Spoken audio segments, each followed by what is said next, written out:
Isengard has been established by the Númenóreans in the land of Calenardon, and the Tower of Orthanc has been constructed inside its circle.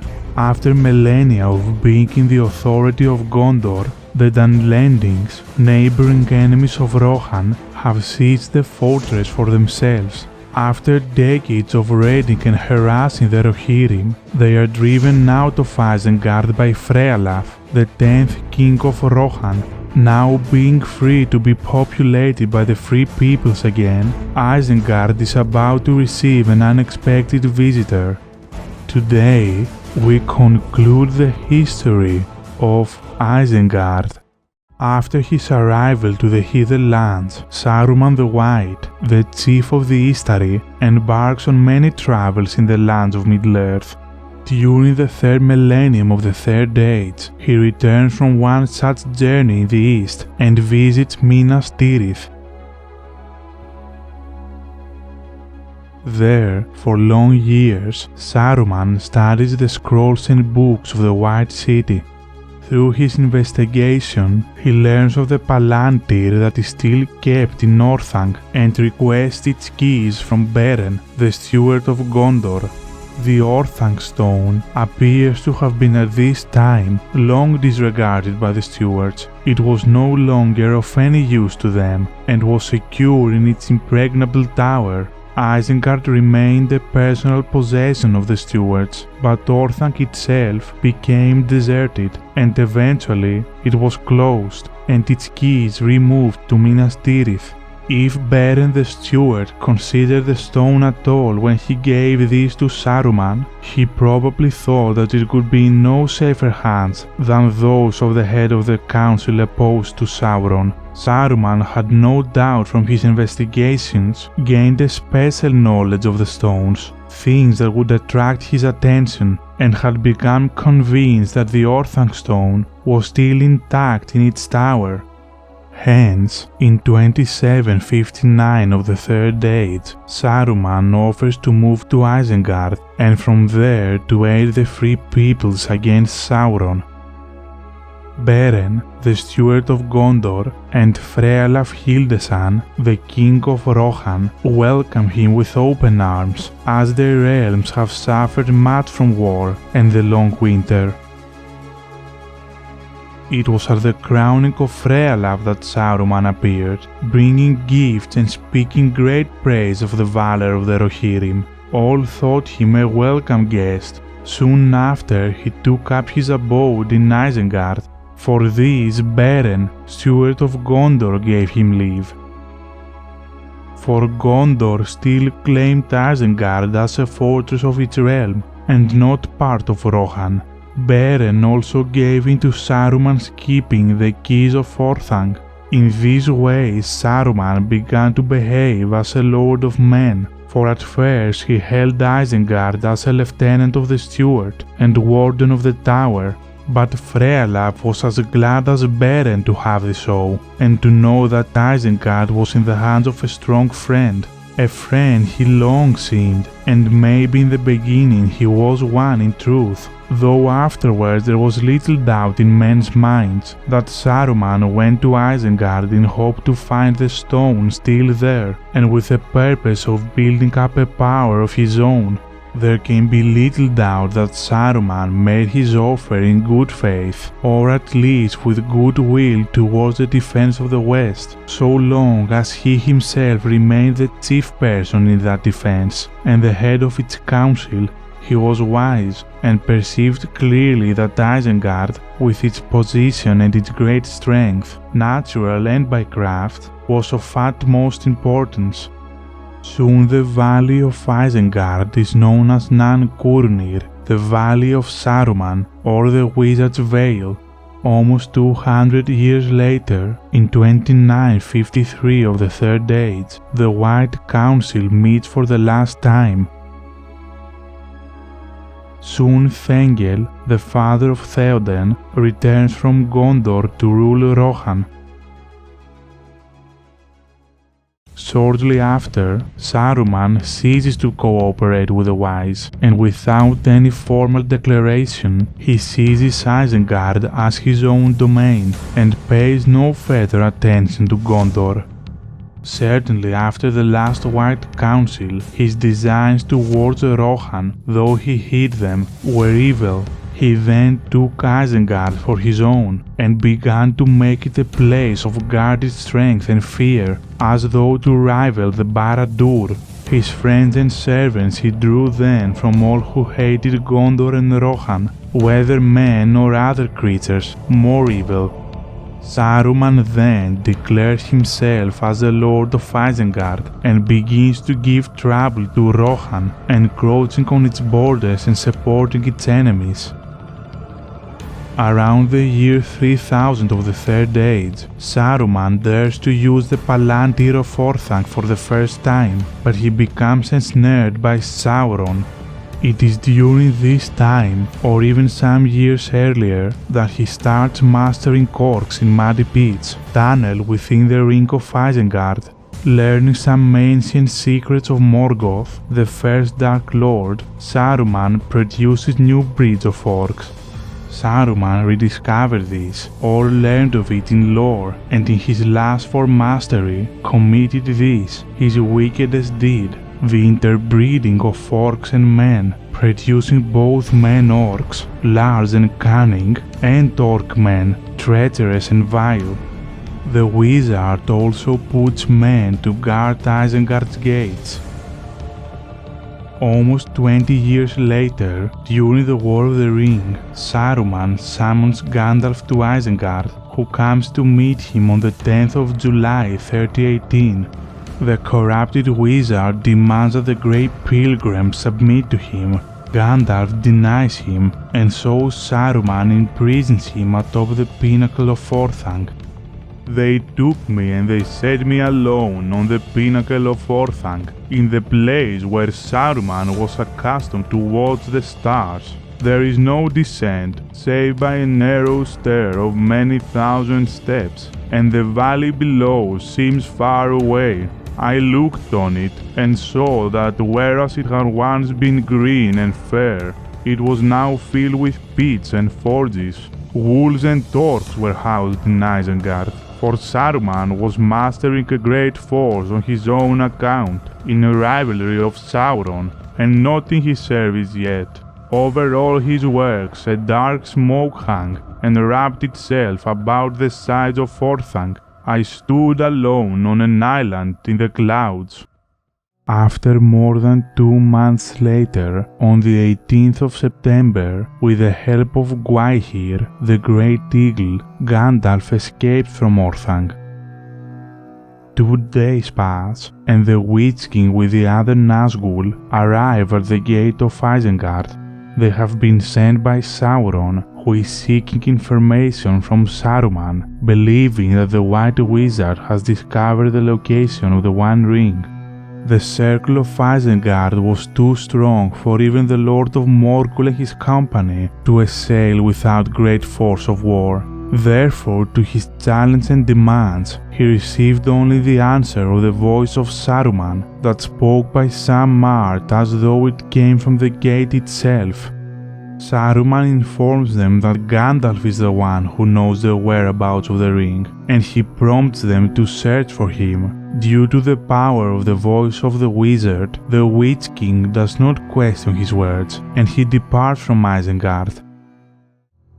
During the War of the Ring, Saruman makes Isengard his base of operation. From there, on the 25th of February 3019 of the Third Age, he sends an army with orders to kill Prince Theodred, the son of King Theoden of Rohan. Thus the first battle of the Forge of Isen ignites. The forces of Isengard stand victorious, and Saruman's main objective, the slaying of Prince Theodred, is achieved. On the 2nd of March, the army of Isengard marches once more against the forces of Rohan. Therefore, the second battle of the Forge of Isen occurs, and the Rohirrim suffer another defeat. the legions of Isengard win passage into the plains of Rohan, and the Rohirrim retreat to Helm's Deep to fortify it against the incoming forces of Isengard. Thereupon, Saruman's army advances towards Helm's Deep. Meanwhile, Treebeard, with help from Merry and Pippin, leads the Ents in an assault against an unprotected Isengard, partly due to the destruction of the trees that Saruman has caused to the Fangorn forest. They arrive at the fortress the same night, and battle befalls until dawn of the 3rd of March. The Ents overrun the orcs and the fierce men inside the ring of Isengard, but they are unable to assail the Tower of Orthanc, due to it being wrought by the mighty skill of the Númenóreans of old.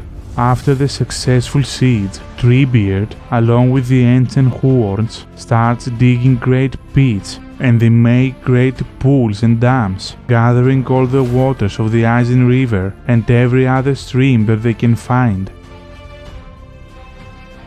At midnight of the same day, the army of Isengard arrives at Helm's Deep, and the great battle begins. Around this time, the Ents break the dams that they have built and pour all the gathered waters into Isengard. Isengard began to fill up with black creeping streams and pools. They glittered in the last light of the moon as they spread over the plain. Every now and then the waters found their way down into some shaft or spout hole. Great white steams hissed up.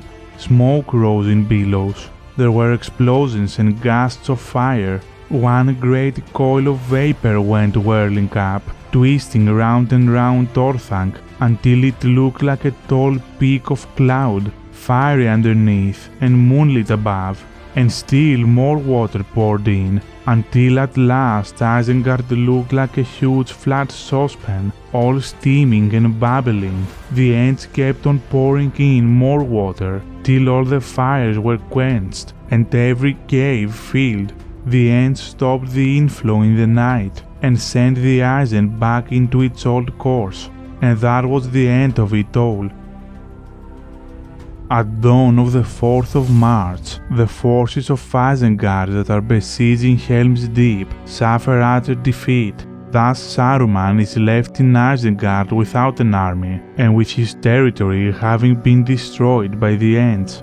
Afterwards, Gandalf and Theoden travel towards Isengard to parley with Saruman. One day later, on the 5th of March, the group reaches Nan Curunir, the valley of Isengard, and they notice how much Saruman has ruined it throughout the years. They had passed into Nan Curunir, the Wizard's Vale. That was a sheltered valley, open only to the south. Once it had been fair and green, and through it the Isen flowed, already deep and strong before it found the plains, for it was fed by many springs and lesser streams among the rain-washed hills, and all about it there had lain a pleasant fertile land. It was not so now. Beneath the walls of Isengard there still were acres, tilled by the slaves of Saruman, but most of the valley had become a wilderness of weeds and thorns. Brambles trailed upon the ground, or clambering over bush and bank, made saggy caves where small beasts housed. No trees grew there, but among the rank grasses could still be seen the burned and axe-hewn stumps of ancient groves. It was a sad country, silent now, but for the stony noise of quick waters. Smokes and streams drifted in silent clouds and lurked in the hollows. The group moves forward and approaches the ring of Isengard, perceiving once more the long-year devastation the White Wizard has caused on the stronghold. Once it had been green and filled with avenues and groves of fruitful trees, watered by streams that flow from the mountains to a lake, but no green thing grew there in the latter days of Saruman. The roads were paved with stone flags, dark and hard. and beside their borders, instead of trees, there marched long lines of pillars, some of marble, some of copper and of iron, joined by heavy chains. Many houses there were, chambers, halls, and passages cut and tunneled back into the walls upon their inner side, so that all the open circle was overlooked by countless windows and dark doors. Thousands could dwell there, workers, servants, slaves, and warriors with great store of arms. Wolves were fed and stabled in deep dens beneath. The plain too was bored and delved. Shafts were driven deep into the ground. Their upper ends were covered by low mounds and domes of stone, so that in the moonlight the ring of Isengard looked like a graveyard of unquiet dead, for the ground trembled. The shafts ran down by many slopes and spiral stairs to caverns far under. There Saruman had treasuries, storehouses, armories, smithies, and great furnaces. Iron wheels resolved there endlessly, and hammers thudded. At night, plumes of vapor steamed from the vents, lit from beneath with red light, or blue, or venomous green. A strong place and wonderful was Isengard, and long it had been beautiful, and there great lords had dwelt, the wardens of Gondor upon the west, and wise men that watched the stars. But Saruman had slowly shaped it to his shifting purposes, and made it better, as he thought, being deceived, for all those arts and subtle devices for which he forsook his former wisdom, and which fondly he imagined were his own, came but from Mordor, so that what he made was not only a little copy, a child's model or a slave's flattery of that vast fortress, armory, prison, furnace of great power, Barad-dûr, the Dark Tower, which suffered no rival and laughed at flattery, biding its time, secure in its pride and its immeasurable strength. This was the stronghold of Saruman, as fame reported it, for within living memory the men of Rohan had not passed its gates, save perhaps a few, such as Wormtongue, who came in secret and told no man what they saw. Moving on, the company reaches the gate of Isengard, but the doors lay hurled and twisted on the ground, and all about, stone, cracked and splintered into countless jagged shards, was scattered far and wide, or piled in ruinous heaps. The great arch still stood, but it opened now upon a roofless chasm. The tunnel was laid bare, and through the cliff-like walls on either side, great rents and breaches had been torn. Their towers were beaten into dust. If the great sea had risen in wrath and fallen on the hills with storm, it could have worked no greater ruin. The ring beyond was filled with streaming water, a bubbling cauldron, in which there heaved and floated a wreckage of beams and spars, chests and casks and broken gear. Twisted and leaning pillars reared their splinter stems above the flood, but all the roads were drowned. Far off it seemed, half veiled in winding cloud, there loomed the island rock, still dark and tall, unbroken by the storm. The tower of Orthanc stood, pale waters lapped about its feet. Merry and Pippin, now the door wardens of Isengard, welcome Gandalf and the company. The group negotiates with Saruman, but the wizard refuses to cooperate. Thus Gandalf breaks his staff and expels him from both the Order of Wizards and the White Council. Saruman is then left locked inside Orthanc under the watch of Treebeard. Soon Treebeard and the Ents begin the labor of restoring Isengard. Later, many months after the destruction of the One Ring and the defeat of Sauron, on the 15th of August, Treebeard allows Saruman and Grima to depart from Isengard, perhaps being affected by the voice of the wizard. Before leaving, Saruman hands over the keys of Orthanc to the Ent. On the 22nd of August, a company arrives at Isengard from Minas Tirith, consisted of Gandalf, Elrond, Galadriel, and King Elessar among others. Treebeard welcomes them to the now called Treegarth of Orthanc. From deep in Coom they rode to Isengard and saw how the Ents had busied themselves. All the stone circle had been thrown down and removed, and the land within was made into a garden filled with orchards and trees, and a stream ran through it. But in the midst of all there was a lake of clear water, and out of it the tower of Orthanc rose still, tall and impregnable, and its black rock was mirrored in the pool. For a while the travellers sat where once the old gates of Isengard had stood, and there were now 2 tall trees like sentinels at the beginning of a green border path that ran towards Orthanc, and they looked in wonder at the work that had been done. The Treegarth of Orthanc becomes part of the reunited kingdom, the kingdom of Aragorn, now King Elessar, but he grants the Ents complete self-governance of what had formerly been Isengard. But I will give to Ents all this valley to do with as they will, so long as they keep a watch upon Orthanc, and see that none enter it without my leave. The Ents hand the keys of Orthanc to the king. Now I thank you once more, and I bid you farewell. May your forest grow again in peace.